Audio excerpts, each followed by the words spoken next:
ஹரஹர சங்கர ஜெய ஜெய சங்கர.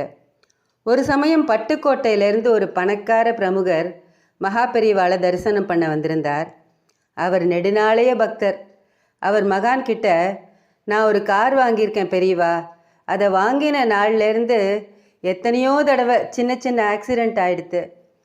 ஜோசியர்கள் சில பரிகாரங்கள்லாம் செய்ய சொன்னா அதையெல்லாம் பண்ணினேன், ஆனாலும் எந்த பிரயோஜனமும் இல்லை பெரியவா அப்படின்னு வருத்தமாக சொன்னார். அதை கேட்ட மகா பெரியவா கொஞ்ச நேரம் மௌனமாக இருந்தார். அதுக்கப்புறம், உங்கள் ஊருக்கு பக்கத்தில் கன்னியாகுறிச்சின்னு ஒரு கிராமம் இருக்கோ? அந்த பிரமுகரால் இந்த கேள்விக்கு சரியான பதில் சொல்ல தெரியல. அங்கே மகாமாயா கோவில் இருக்குது. அதில் இருக்கிறது ரொம்ப சக்தி வாய்ந்த அம்மன். அந்த அம்பாள் அபிஷேகத்துக்கு முதல்ல 50 ரூபாய் அனுப்பு.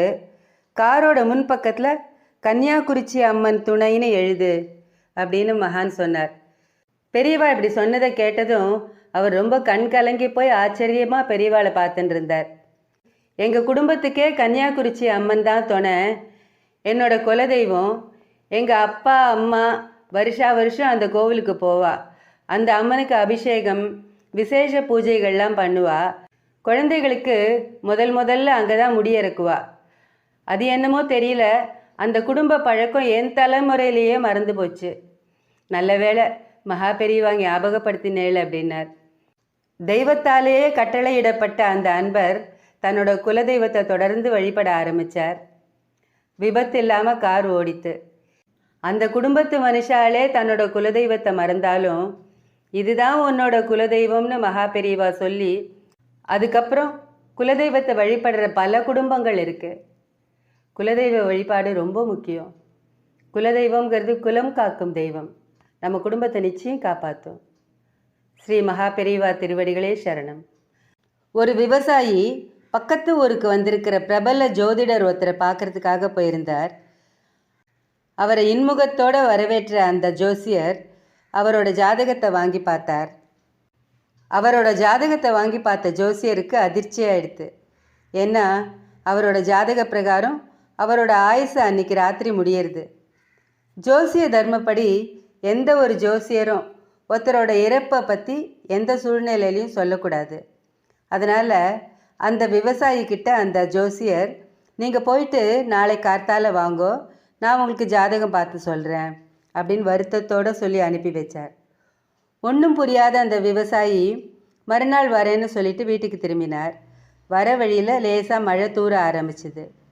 பக்கத்தில் இருந்த ஒரு பாழடைஞ்ச சிவன் கோவிலுக்குள்ளே மழைக்காக ஒதுங்கினார். கொஞ்ச நேரத்தில் அந்த சின்ன சாரல் கனமழையாக பெய்ய ஆரம்பிச்சுது. சரி, நம்ம வீட்டுக்கு இன்றைக்கி ராத்திரி போக முடியாது, இந்த கோவில்லையே தங்கிடலாம்னு முடிவு பண்ணினான். அந்த கோவில் ரொம்ப பாழடைஞ்சு போயிருந்தது. அந்த கோவிலோட உடஞ்சி போன தளத்தையும் மேல் பக்க கூரையையும் பார்த்து அந்த விவசாயி, தனக்கு மட்டும் வசதி இருந்தா இந்த கோவிலை இப்படி மாற்றி கட்டலாம் அப்படி மாற்றி கட்டலான்னு கற்பனையில் அந்த கோவிலுக்கு அழகு பண்ண ஆரம்பித்தான். கொஞ்ச நேரத்தில் அசதியில் அப்படியே தூங்கிட்டான். அடுத்த நாள் கார்த்தால எழுந்தப்போ அவன் பக்கத்தில் ஒரு நாகப்பாம்பு செத்து போயிருந்தது. கோபுரத்திலேருந்து விழுந்த கல் அந்த பாம்பு மேலே விழுந்து செத்து போயிருந்தது. இந்த விவசாயிக்கு ஒரே ஆச்சரியம்.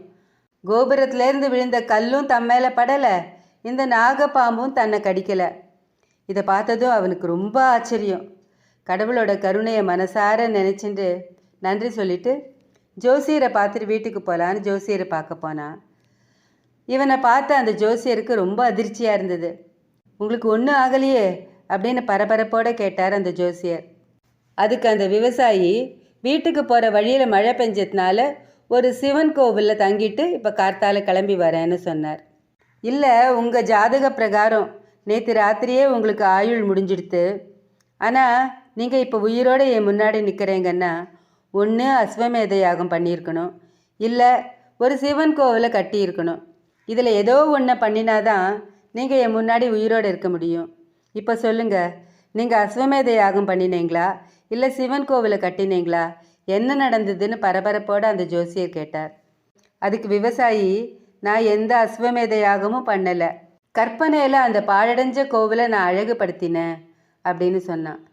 கற்பனையில் பாழடைஞ்ச ஒரு சிவன் கோவிலை புதுப்பிக்க நினச்ச உனக்கு கடவுள் இவ்வளோ அற்புதத்தை காட்டியிருக்காருன்னா, உண்மையாகவே சிவன் கோவில் கட்டினா ஒருத்தனுக்கு என்னெல்லாம் கிடைக்குமோ அப்படின்னு பயபக்தியோடு கடவுளை வேண்டி நின்னார் அந்த ஜோசியர்.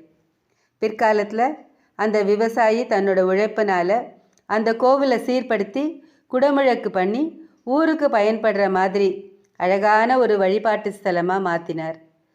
சிவன் கோவில் கட்டினா ஆயுசு கூடுங்கிறது ஆன்றோர் வாக்கு. ஸ்ரீ மகாபெரிவா திருவடிகளே சரணம். ஹரஹர சங்கர ஜெய ஜெய சங்கர. காஞ்சி சங்கர காமகோட்டி சங்கர.